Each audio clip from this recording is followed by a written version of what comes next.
All right, let's talk about car financing in Canada. Today, we're going to crack the code. The whole goal here is to give you the inside scoop so you can spot the real deals, dodge the traps, and honestly, just drive away feeling great about your purchase. So let's just jump right in with the biggest question on everyone's mind. You've seen the ads, right? Giant letters, maybe some balloons screaming 0% financing. It feels like you've hit the jackpot, like it's free money. But whenever something seems a little too good to be true, it usually is. And that brings us to our very first myth, this whole idea that 0% financing is basically a gift from the car company. It's probably the most common and, let's face it, the most tempting offer out there. So we're going to pull back the curtain and see what's really going on. So what is 0% financing actually? Well, it's not some generous offer from a bank. It's a sales tool, plain and simple, used by the car maker's own finance company. And their goal? It's usually to move specific cars, maybe last year's models, or just ones that aren't selling so well. And here's the real kicker. You typically need a stellar credit score to even qualify. So a lot of people get drawn in by the ad, but can't even get the deal. This really says it all, doesn't it? It just isn't that simple. Yeah, you're not paying interest, technically, but there are always other strings attached that can make it a worse deal in the end. And here it is. This is the big one, the catch. When you say yes to 0% financing, you almost always have to say no to something else, a big, fat cash rebate from the manufacturer. You have to pick one or the other. You can't have both.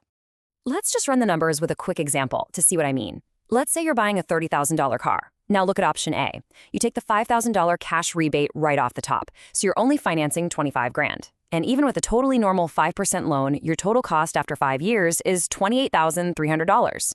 Now option B, you take the 0%. Sounds great, no interest, but you're financing the full $30,000. So which is cheaper? Taking the cash rebate saved you $1,700. You've got to do the math every single time.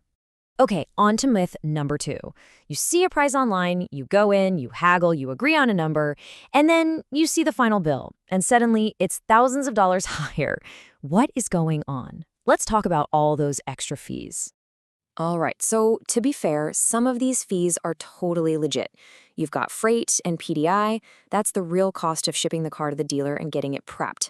Then there are government taxes for things like air conditioning or tires. You can't really argue with these. They're non-negotiable. But this is where they get you. Admin fees, documentation fees, etching a number on your window, putting nitrogen in your tires, which is mostly nitrogen anyway. These are pure profit centers for the dealership. You can absolutely question them, negotiate them, or just say no. That $500 paint protection, you can probably get it done down the street for $100. And here's a little secret weapon for you, especially if you're in Ontario. There's a law for all-in pricing. It means the price they advertise has to include all those sneaky dealer fees. The only things they can add on top are the HST and the actual cost to license the car. Knowing that one rule gives you so much power. All right, let's talk about a really common one. Myth number 3, leasing is just a ripoff.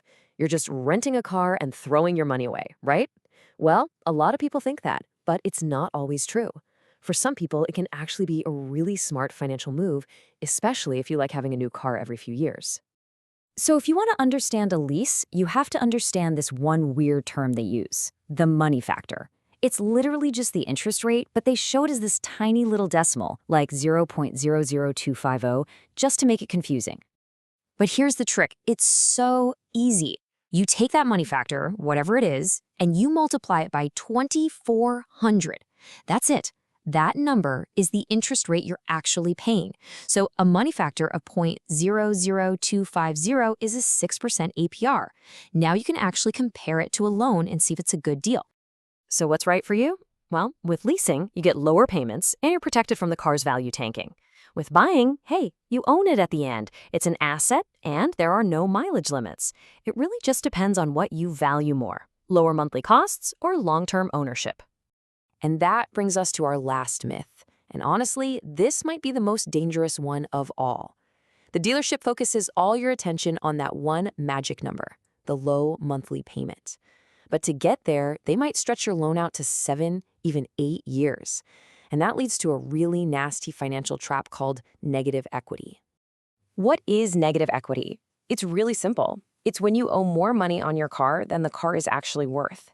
You see, with those super long loans, your car's value drops way faster than your loan balance, so you end up upside down. Let me show you what I mean. Picture this. You're a couple of years into your loan, and you still owe $25,000. But, depreciation is brutal. If you tried to sell that car today, you'd only get about $20,000 for it. See that gap? You are $5,000 upside down. And here's why that's so dangerous. If you get in an accident and the car is a total write-off, the insurance company gives you 20 grand, but you still have to write a check to the bank for the other $5,000 for a car you don't even have anymore. So how do you protect yourself from that nightmare? You've got two options. Gap insurance is what the dealer will try to sell you. It covers that $5,000 gap for the bank. But check this out. There's often a better option called a waiver of depreciation, or OPCF 43, from your own insurance broker. Instead of just covering the gap, it pays you what you originally paid for the car. That pays off the loan and gives you your down payment back. It protects you, not just the lender. Okay, we've busted some big myths. So let's wrap this all up into a super simple playbook, a checklist you can literally take with you the next time you go car shopping. Here it is, your 4-step plan. Number 1, always do the math. Compare that 0% offer to taking the cash rebate. Number 2, question every single fee on that bill of sale. Ask what they are and if they're optional. 3, try your best to stick to a loan of 60 months or less. You'll avoid that negative equity trap. And finally, number 4, your first call after buying the car should be to your insurance broker, asking for that waiver of depreciation. Look, once you understand these few key things, the rebate trick, the hidden fees, that money factor formula, and the negative equity trap, the whole game changes. The power shifts from them to you. You're not just a buyer anymore, you're a smart, informed consumer. So the only question left is, are you ready to go play?